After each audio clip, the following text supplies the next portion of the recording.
ஒரு மாசத்துல 5 kilo weight loss பண்ணணும் அப்படின்னா, நீங்க இரவு உணவ சரியான நேரத்துக்கு எடுத்துக்கணும். அதுவும் சரியான உணவா பார்த்து நீங்க தேர்ந்தெடுத்து சாப்பிடணும்.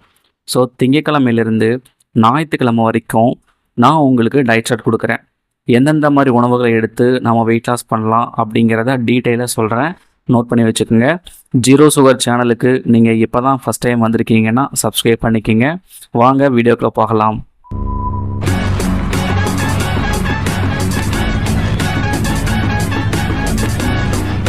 நீங்க காலையில டயட்டை ஃபாலோ பண்ணியிருக்கலாம், மதிய டயட்டையும் ஃபாலோ பண்ணியிருக்கலாம். ஆனா, இரவு உணவ நீங்க சரியா எடுத்துக்கிட்டீங்க அப்படின்னாவே உங்களுக்கு நல்லபடியா வெயிட் லாஸ் ஆகும்.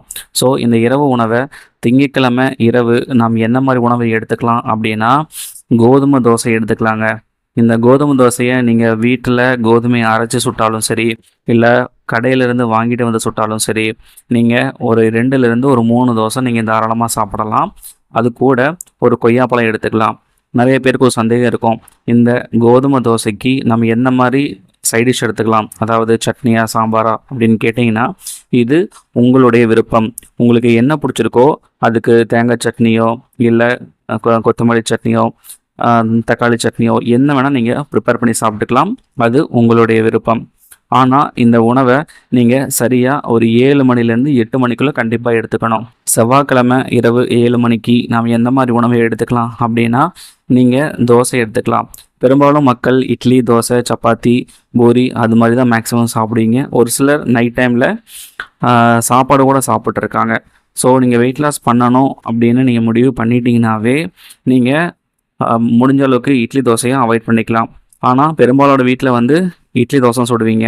ஸோ அந்த தோசையில் நம்ம எப்படி ப்ரிப்பேர் பண்ணலான்னா, ஒரே ஒரு தோசை மட்டும், அந்த ஒரு தோசையில் தக்காளி, வெங்காயம், கேரட்டு இது மாதிரி நிறைய ப்ரிப்பேர் பண்ணி வதக்கி நீங்கள் ஒரு தோசை மாவில் நீங்கள் சுட்டு நீங்கள் சாப்பிட்லாம். வெங்காய தோசையை சாப்பிட்லாம். இல்லைனா நீங்கள் எல்லாத்தையும் மிக்ஸ் பண்ணி நீங்கள் தோசையாக கூட நீங்கள் சுட்டு சாப்பிட்லாம். ஆனால் ஒரே ஒரு தோசை மட்டும் தான் நீங்கள் சாப்பிடணும். அதுவே போதும். இது கூட வந்து நீங்கள் ஒரு குக்கும்பர் எடுத்துக்கலாம். இந்த குக்கும்பரை சாப்பிட்டதுக்கப்புறம் ஒரு அரை மணி நேரம் கழித்து நீங்கள் தாராளமாக சாப்பிட்லாம். ஸோ செவ்வாய்க்கிழமை இரவு நம்ம என்ன எடுத்துக்கலான்னா, ஒரே ஒரு தோசை மட்டும் போதும். ஆனியன் தோசை, டொமேட்டோ தோசை, இல்லை கேரட் தோசை, உங்களுக்கு எப்படி வேணால் ப்ரிப்பேர் பண்ணி நீங்கள் மிக்ஸ் பண்ணி நீங்கள் சாப்பிட்டுக்கலாம். புதன்கிழமை இரவு நம்ம என்ன மாதிரி உணவு எடுத்துக்கலாம் அப்படின்னா, வீட் கிச்சடி எடுத்துக்கலாங்க.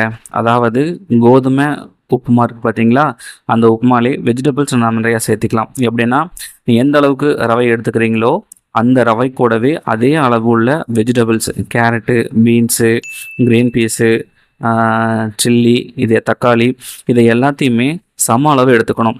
அதாவது ஒரு கப்பு நீங்கள் ரவை எடுத்துக்கிறீங்க, கோதுமை ரவை எடுத்துக்கிறீங்கன்னா அதுக்கு ஈக்குவலாகவே நீங்கள் வெஜிடபிள்ஸ் கண்டிப்பாக சேர்த்துக்கணும்.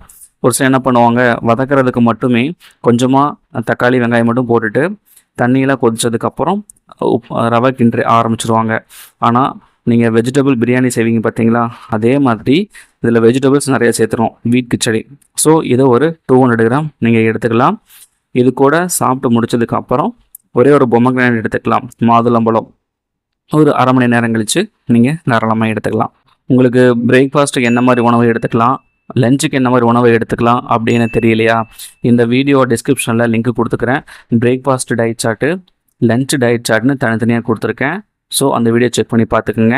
வியாழக்கிழமை இரவு நம்ம என்ன எடுத்துக்கலாம்னு பார்த்தீங்கன்னா, ஒரு ஃப்ரூட் சாலட் மாதிரி எடுத்துக்கலாம். ஃப்ரூட் சாலட்டு இல்லை வெஜிடபிள் சாலட்டு உங்களோட விருப்பம். அதாவது ஒரு குக்கும்பர் எடுத்துக்கோங்க. அது கூட வந்து ஒரு ஆனியன், அப்புறம் கேரட்டு, அப்புறம் மல்லி இலை, அப்புறம் கொஞ்சம் லெமன், இது எல்லாத்தையுமே பார்த்து சின்ன சின்னதாக கட் பண்ணிவிட்டு அதை நீங்கள் ஒன்றா மிக்ஸ் பண்ணிக்கணும். ஆனியனு, கேரட்டு, மல்லி இலை எல்லாத்தையும் மிக்ஸ் பண்ணிவிட்டு லெமனை கொஞ்சமாக பிழிஞ்சு விட்டுக்கணும், 4-5 சொட்டு. அப்புறம் பெப்பரும் சால்ட்டு போட்டு ஒன்றா மிக்ஸ் பண்ணி நீங்கள் ஒரு வெஜிடபிள் சாலட் மாதிரி நீங்கள் தாராளமாக சாப்பிட்லாம். ஸோ இது உங்களுக்கு வயிறு ஃபில்லிங்காக இருக்கும். ஸோ இது உங்களுக்கு ரொம்ப பெட்டராகவும் இருக்கும். இந்த வெஜிடபிள் சாலட் சாப்பிட்றதுனால உங்களுக்கு ஃப்ரூட்ஸு தேவைப்படாது. வேணும் அப்படின்னா நீங்கள் தாராளமாக சாப்பிட்லாம். வெள்ளிக்கிழமை இரவு நம்ம என்ன எடுத்துக்கலாம்னு பார்த்தீங்கன்னா, 2 சப்பாத்தி மட்டும் போதும். அதிக அளவில் சப்பாத்தி சாப்பிட வேண்டாம். ஒரு சிலர் என்ன நினைக்கிறாங்க, சப்பாத்தி சாப்பிட்டா அதிகமாக வெயிட் லாஸ் ஆகும், அதனால் சப்பாத்தி நிறையா சாப்பிட்லான்னு சொல்லி சாப்பிட்றாங்க. அது ரொம்ப தப்பான விஷயம். நீங்கள் சப்பாத்தி சாப்பிட்டா வெயிட் லாஸ் ஆகும் இல்லைன்னு சொல்லலை, ஆனால் அதோட அளவை நீங்கள் கம்மி பண்ணணும். 2 சப்பாத்தி 3 சப்பாத்தி சாப்பிட்டீங்கன்னா வெயிட் லாஸ் ஆகும். 5 சப்பாத்தி 6 சப்பாத்தி அது மாதிரி சாப்பிட்டீங்கன்னா உங்களுக்கு நைட் டைமில் அதிகமாக சாப்பிட்றதுனால வெயிட் உங்களுக்கு இன்க்ரீஸ் ஆகிட்டு தான் போகும். ஸோ சப்பாத்தி 2 இல்லை 3 அது மட்டும் போதும் நைட் டைமுக்கு. சனிக்கிழமை நம்ம என்ன மாதிரி உணவை எடுத்துக்கலாம்னு பார்த்தீங்கன்னா ராகி இட்லி எடுத்துக்கலாம், இல்லைனா ராகி தோசை. ஸோ கடலை கேட்டாவே கிடைக்கும், ராகி மாவு கிடைக்கும். அதை வச்சு நீங்கள் இட்லியாக ப்ரிப்பேர் பண்ணலாம், இல்லை தோசையாகவும் ப்ரிப்பேர் பண்ணலாம். ஸோ ரெகுலராக நீங்கள் இட்லி தோசை சாப்பிட்றதுக்கு இந்த ராகியை நீங்கள் மிக்ஸ் பண்ணி சாப்பிடும்போது கொஞ்சம் புது வகையாக சாப்பிட்ற மாதிரி உங்களுக்கு ஃபீல் இருக்கும். ஸோ அது மாதிரி நீங்கள் ட்ரை பண்ணுங்கள். ஸோ இது எவ்வளோ எடுத்துக்கலாம்னு பார்த்தீங்கன்னா, இட்லியாக இருந்ததுன்னா 3 இட்லி எடுத்துக்கோங்க. இல்லை தோசையாக சுட்டிங்க அப்படின்னா முடிஞ்ச அளவுக்கு நீங்கள் 3 தோசையை எடுத்துக்கலாம். முடிஞ்ச அளவுக்கு ஆயிலை ரொம்ப கம்மியாக யூஸ் பண்ணுங்கள், அதிகமாக யூஸ் பண்ண வேண்டாம். ஞாயிற்றுக்கிழமை நைட்டு நம்ம என்ன மாதிரி எடுத்துக்கலாம், எந்த மாதிரி உணவு எடுத்துக்கலாம்னு பார்த்தீங்கன்னா ஃப்ரூட் சலாட் எடுத்துக்கலாம். ஸோ ஃப்ரூட் சலாட் எப்படி ப்ரிப்பேர் பண்ணலான்னு பார்த்தீங்கன்னா, ஆப்பிள், கொய்யாப்பழம், மாதுளம்பழம் இது மாதிரி நீங்கள் உங்களுக்கு பிடிச்ச ஃபேவரட்டான ஃப்ரூட்ஸ் எல்லாத்தையுமே சின்ன சின்னதாக கட் பண்ணி ஒரு பவுலில் போட்டு மிக்ஸ் பண்ணிக்கிங்க. இது கூட உங்களுக்கு சால்ட்டு, பெப்பரு, லெமனெல்லாம் புழிஞ்சுட்டு உங்களுக்கு எப்படி ஃபேவராக இருக்குமோ அது மாதிரி நீங்கள் ப்ரிப்பேர் பண்ணி நீங்கள் சாப்பிட்லாம். ஸோ நான் இப்போ கொடுத்துருக்க இந்த டயட் சார்ட்டை நீங்கள் கண்டிப்பாக ஃபாலோ பண்ணுங்கள். 100% 5 கிலோ வரைக்கும் வெயிட் லாஸ் ஆகும். இவங்களோட பேர் சூர்யா, வயசு 33. இவங்க தூத்துக்குடியில் இருக்காங்க. வெயிட் லாஸ் பண்ணுறதுக்காக பர்சனலாக அவங்கள நான் மோட்டிவேஷன் பண்ணி ஃபாலோ பண்ணேன். டே 1ல் வெயிட் செக் பண்ணி பார்க்கும்போது 75 கிலோ இருந்தாங்க. அதுக்கடுத்ததாக டே 15ல் வெயிட் செக் பண்ணி பார்க்கும்போது அவங்க 2.5 kg வெயிட் லாஸ் பண்ணி 72.50 kg இருந்தாங்க. அதுக்கடுத்ததாக டே 40ல் வெயிட் செக் பண்ணி பார்க்கும்போது அவங்க கிட்டத்தட்ட 67.300 kg இது வந்திருக்காங்க. அதாவது ஒரு 40 நாளில் பார்த்தீங்கன்னா 8 கிலோ வெயிட் லாஸ் பண்ணியிருக்காங்க. ஸோ இந்த ரிசல்ட்டை அவங்கள எதிர்பார்க்கவே இல்லை, நல்ல ரிசல்ட் வந்திருக்கு. நான் எவ்வளவோ ட்ரை பண்ணிட்டேன், என்னால் வெயிட் லாஸே பண்ண முடியல, எனக்கு ஒரு ஹெல்ப் பண்ணுங்கள் அப்படின்னு நீங்கள் இருந்தீங்கன்னா ஸ்க்ரீனில் தெரிகிற டீட்டெயில்ஸை எனக்கு வாட்ஸ்அப்பில் ஷேர் பண்ணுங்கள்.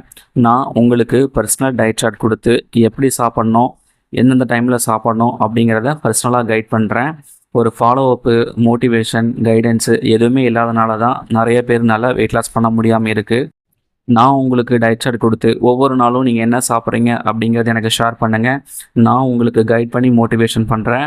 உங்களுக்கு தைராய்டு இருக்கலாம், டயபெட்டிஸ் இருக்கலாம், PCOD, irregular periods, cholesterol, fatty liver எந்த பிரச்சனையாக இருந்தாலுமே வெயிட் லாஸ் பண்ணால் சரியாயிடும். அதனால் கவலைப்படாதீங்க. உங்களுக்கு பர்சனல் கைடன்ஸு, மோட்டிவேஷன் வேணும் அப்படின்னா என்னை காண்டாக்ட் பண்ணுங்கள். நான் உங்களுக்கு ஹெல்ப் பண்ணுறேன். யார் எல்லாமே வெயிட் லாஸ் பண்ண முடியாமல் ரொம்பவும் கஷ்டப்பட்டுருக்காங்களோ அவங்களுக்கு இந்த வீடியோவை ஷேர் பண்ணுங்கள். இந்த டயட் சார்ட்டில் உங்களுக்கு ஏதாவது சந்தேகங்கள் இருந்துச்சு அப்படின்னா கமெண்ட் பாக்ஸில் கொஸ்டின் கேளுங்க, நான் உங்களுக்கு ஆன்சர் பண்ணுறேன். ஸோ மீண்டும் அடுத்த வீடியோவில் சந்திக்கலாம். தேங்க்யூ.